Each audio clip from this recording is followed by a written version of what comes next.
സംസ്ഥാനത്ത് ഇന്നു മുതൽ റേഷൻ സ്തംഭനം. റേഷൻ കടകൾ അനിശ്ചിതകാലത്തേക്ക് അടച്ചിട്ട് വ്യാപാരികൾ സമരത്തിൽ. ഭക്ഷ്യധാന്യങ്ങൾ നിഷേധിച്ചാൽ പോസ്റ്റ് മിഷൻ അടക്കം സകലതും തിരിച്ചെടുക്കുമെന്ന് ഭക്ഷ്യമന്ത്രി. നിയമ നടപടി സ്വീകരിക്കുമെന്ന സംസ്ഥാന ഭക്ഷ്യ കമ്മീഷൻ.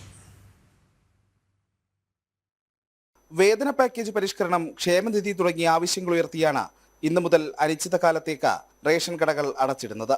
3 വട്ടം ചർച്ച നടത്തിയിട്ടും സമരത്തിൽ നിന്ന് പിന്മാറണമെന്ന ആവശ്യം അംഗീകരിക്കാതെയാണ് വ്യാപാരികൾ സമരം ആരംഭിക്കുന്നത്. സാമ്പത്തിക പ്രതിസന്ധി മൂലം വേതന പാക്കേജിൽ തൽക്കാലം വർധനവ് വരുത്താനാകില്ലെന്നാണ് സർക്കാർ നിലപാട്. ഇത് അംഗീകരിക്കാൻ റേഷൻ വ്യാപാരികൾ തയ്യാറാകുന്നില്ല. ഗതികേട് കൊണ്ടാണ് സമരമെന്ന് വ്യാപാരികൾ ആവർത്തിക്കുന്നു.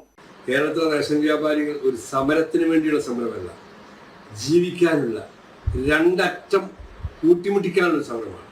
കാരണം ഇന്നുള്ള തുച്ഛമായ വരുമാനം കൊണ്ട് ജീവിക്കാൻ കഴിയാത്തത് കൊണ്ട് ഒരു മാന്യമായ വരുമാനത്തിന് വേണ്ടിയുള്ള സമരമാണ്. ഇതെല്ലാവർക്കും അറിയാം, കേരള സമൂഹത്തിന് അറിയാം. 19 വർഷമായി രംഗത്ത് സേവനം ചെയ്ത റേഷൻ വ്യാപാരിക്ക് എന്താണ് സർക്കാരിൽ നിന്ന് കൊടുത്തത്? ഇതൊക്കെ സർക്കാരിന് അറിയാം. ഇന്ന് കിട്ടുന്ന തുച്ഛമായ വേതനം കൊണ്ട് 2 കുടുംബത്തിന് ജീവിക്കാൻ പറ്റില്ല എന്നറിയാം. എന്നിട്ടും ഒരു സമരം പ്രഖ്യാപിച്ചപ്പം ആ വിഷയം ഞങ്ങൾ നാളെ തരണമെന്ന് മന്ത്രിയോട് പറഞ്ഞിട്ടില്ല, നിങ്ങൾ എന്ന് തരുമെന്നാണ് ചോദിച്ചത്. അതിനൊരു മറുപടി പറയാതെ ഒരു ഭീഷണിയാണ്. കഴിഞ്ഞ 26 ദിവസം കേരളത്തിലെ റേഷൻ അന്നം മുട്ടിച്ചു. കരാറുകാർക്ക് പണം കിട്ടാതെ, പണം കൊടുക്കാതെ അവരെ ബുദ്ധിമുട്ടിച്ചു. അവർ സമരം ചെയ്തു. അവർക്കെതിരെ ഒരു ചെറുവിലനക്കാൻ നമ്മുടെ വകുപ്പിന് സാധിച്ചിട്ടുണ്ട്. അതേസമയം നിലപാട് കടുപ്പിക്കുകയാണ് സർക്കാർ. പൊതുവിതരണം തടസ്സപ്പെടുത്തിയാൽ പോസ്റ്റ് മിഷൻ ഉൾപ്പെടെയുള്ളവ സർക്കാർ പിടിച്ചെടുക്കുമെന്നതാണ് മുന്നറിയിപ്പ്.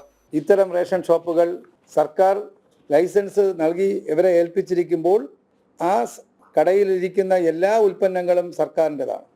അതിൻ്റെ പോസ്റ്റ് മിഷൻ ആണെങ്കിലും അതിനകത്തിരിക്കുന്ന അരിയാണെങ്കിലും ഗോതമ്പാണെങ്കിലും റവയാണെങ്കിലും ഇതെല്ലാം സർക്കാരിൻ്റെ സാധനങ്ങളാണ്. എന്ന് പറഞ്ഞാൽ ജനങ്ങളുടെ ഉൽപ്പന്നങ്ങളാണ്. അത് ജനങ്ങൾക്ക് കൊടുക്കാൻ സർക്കാർ ആവശ്യമാണെങ്കിൽ അത്തരം ഷോപ്പുകൾ സർക്കാർ തന്നെ തിരിച്ച് കൊടുത്തതുപോലെ തിരിച്ചേറ്റെടുക്കേണ്ടി വരും. അത്തരത്തിലുള്ളൊരു സാഹചര്യത്തിലേക്ക് പോകാൻ പാടില്ലെന്നാണ് ഞങ്ങൾ ആഗ്രഹിക്കുന്നത്. സംസ്ഥാന ഭക്ഷ്യ കമ്മീഷനും റേഷൻ വ്യാപാരികളുടെ സമരത്തിനെതിരെ രംഗത്ത് വന്നിട്ടുണ്ട്. റേഷൻ വിതരണം തടസ്സപ്പെട്ടാൽ ഭക്ഷ്യഭദ്രതാ നിയമപ്രകാരം നിയമ നടപടി ഉണ്ടാകുമെന്നാണ് കമ്മീഷൻ പറയുന്നത്. ഒരു വിഭാഗം റേഷൻ കടകൾ തുറന്നു പ്രവർത്തിക്കുമെന്ന പ്രതീക്ഷയിലാണ് സർക്കാർ. ഇല്ലാത്ത പക്ഷം ഈ മാസം റേഷൻ വാങ്ങാൻ കഴിയാത്തവർക്ക് അടുത്ത മാസം 10-ാം തീയതി വരെ റേഷൻ വാങ്ങാനുള്ള സൗകര്യമൊരുക്കും. പൊതുവിതരണത്തിൽ ബുദ്ധിമുട്ടുണ്ടായാൽ അറിയിക്കാനുള്ള കൺട്രോൾ റൂമുകളും ടോൾ ഫ്രീ നമ്പരും ഒരുക്കിയിട്ടുമുണ്ട്. ജനം, തിരുവനന്തപുരം.